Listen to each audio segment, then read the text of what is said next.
BJP का मुख्यमंत्रियों को लेकर, उप मुख्यमंत्रियों को लेकर जो ओबीसी कार्ड है उसे फेल करने की कोशिश कांग्रेस कर रही है और इसी कदम को फेल करने के लिए कांग्रेस ने एक बड़ा दाव चला है, ऐसा राजनीतिक विश्लेषक मान रहे हैं।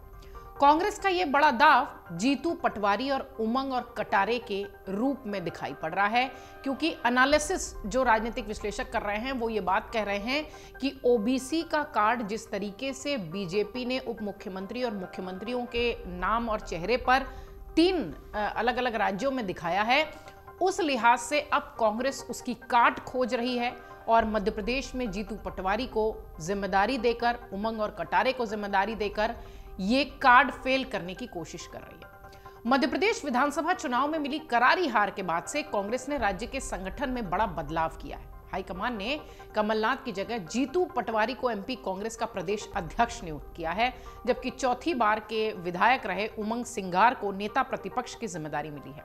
वहीं भिंड के अटेर से विधायक हेमंत कटारे उप नेता प्रतिपक्ष बनाए गए हैं।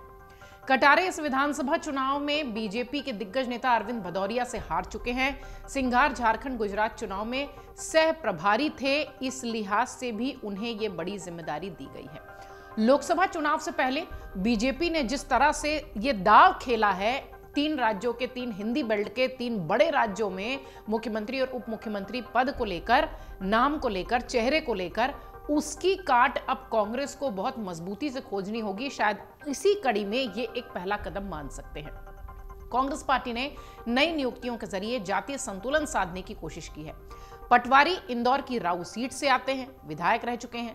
इस बार बीजेपी के मधु वर्मा से वो चुनाव हार गए थे। अब अंदाजा लगाइए, पटवारी अपनी सीट भी नहीं बचा पाए थे, लेकिन उन्हें एमपी कांग्रेस की जिम्मेदारी दे दी गई है।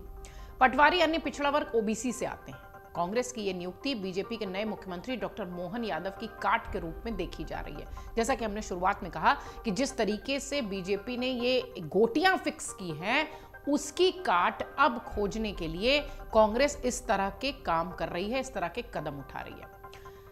मोहन यादव ओबीसी से आते हैं, आप सब जानते हैं। पटवारी राहुल गांधी के बहुत करीबी भी माने जाते हैं, कमलनाथ सरकार में मंत्री रह चुके हैं। कांग्रेस के ने लोकसभा चुनाव में ओबीसी मतदाता को साधने के लिए ये एक बड़ा प्रयोग किया है।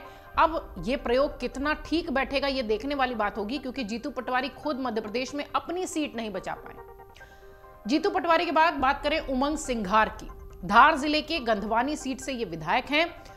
सिंघार जो हैं वो आदिवासी वर्ग से आते हैं। इनकी इस वर्ग में अच्छी पकड़ बताई जाती है, मजबूत पकड़ बताई जाती है। सिंघार भूतपूर्व उप मुख्यमंत्री जमुना देवी के भतीजे हैं, जबकि पार्टी ने ब्राह्मण नेता अटेर से विधायक हेमंत कटारे को उप नेता प्रतिपक्ष बनाया है। जिस तरीके से बीजेपी ने उप मुख्यमंत्री और मुख्यमंत्री के साथ एक सभी जातियों को साधकर एक संतुलन बनाने का प्रयास किया है, कांग्रेस ने भी ठीक वही लाइन पकड़ी है और ब्राह्मण चेहरा, ओबीसी चेहरा और आदिवासी चेहरा, इन तीनों को मध्य प्रदेश की जिम्मेदारी दी गई है।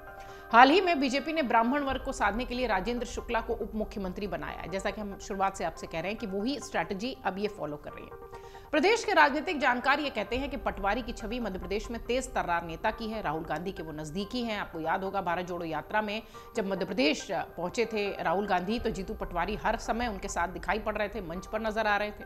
संगठन की पसंद भी पटवारी हैं, क्योंकि ये गुटबाजी से खासतौर से दूर रहते हैं।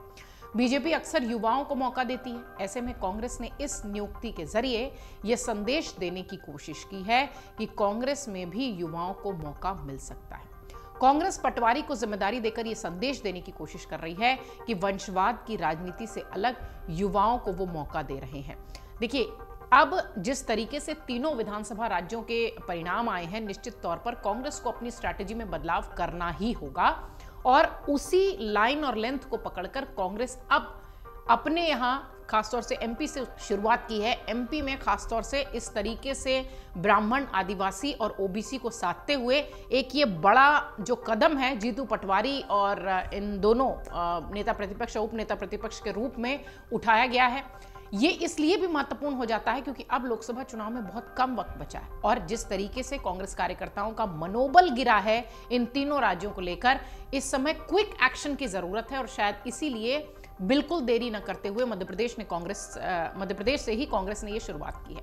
कांग्रेस ने कमलनाथ को 2018 में विधानसभा चुनाव से पहले कांग्रेस का अध्यक्ष बनाया था और अब जीतू पटवारी वो जिम्मेदारी देखेंगे। कमलनाथ के नेतृत्व में 2 बार चुनाव लड़ा गया, लेकिन 1 बार हार और 1 बार जीत मिली। कांग्रेस को एमपी के लोकसभा चुनाव में करारी हार का सामना करना पड़ा था। कमलनाथ की राजनीति अग्रेसिव नहीं है, जबकि जीतू पटवारी अग्रेसिव पॉलिटिक्स के लिए जाने जाते हैं, तेज तर्रार नेता जाने जाते हैं। ऐसे में लोकसभा चुनाव को फोकस करते हुए उन्हें ये बड़ी जिम्मेदारी दी गई है। जीतू पटवारी बहुत समय से ग्वालियर चंबल की बेल्ट में भी खासा एक्टिव दिखाई पड़े हैं। कहा यह जा रहा था कि नरेंद्र सिंह तोमर हुए, ज्योतिरादित्य सिंधिया हुए, इन सब के लिए काट के तौर पर जीतू पटवारी काम कर रहे हैं। कांग्रेस ने एक बड़ा जो चेहरा है उसे प्रोजेक्ट करने की कोशिश की है जीतू पटवारी के रूप में। हालांकि विधानसभा चुनाव में ये सारे एक्सपेरिमेंट धरे के धरे रह गए, लेकिन अब सामने लोकसभा चुनाव है और देखने वाली बात यह होगी कि जीतू पटवारी को लेकर कांग्रेस का ये एक्सपेरिमेंट कितना कारगर साबित होता है। क्योंकि जिस तरीके से इस विधानसभा चुनाव में खासतौर से मध्य प्रदेश में इतनी बम्पर हार मिली है, बम्पर हालांकि जीत के लिए ही इस्तेमाल होता है, बहुत पॉजिटिव सकारात्मक शब्द के रूप में से लोग लेते हैं, लेकिन वाकई में बहुत बुरी तरह से कांग्रेस की हार हुई है। इसे लेकर जीतू पटवारी पर किया गया कांग्रेस का ये एक्सपेरिमेंट लोकसभा चुनाव में कितना कारगर साबित होगा, ये देखने वाली बात होगी। अगर आप ये वीडियो YouTube पर देख रहे हैं तो हमारे चैनल को सब्सक्राइब करें और बेल आइकन को दबाना ना भूलें। अगर आप Facebook पर ये वीडियो देख रहे हैं तो हमारे पेज को लाइक करें।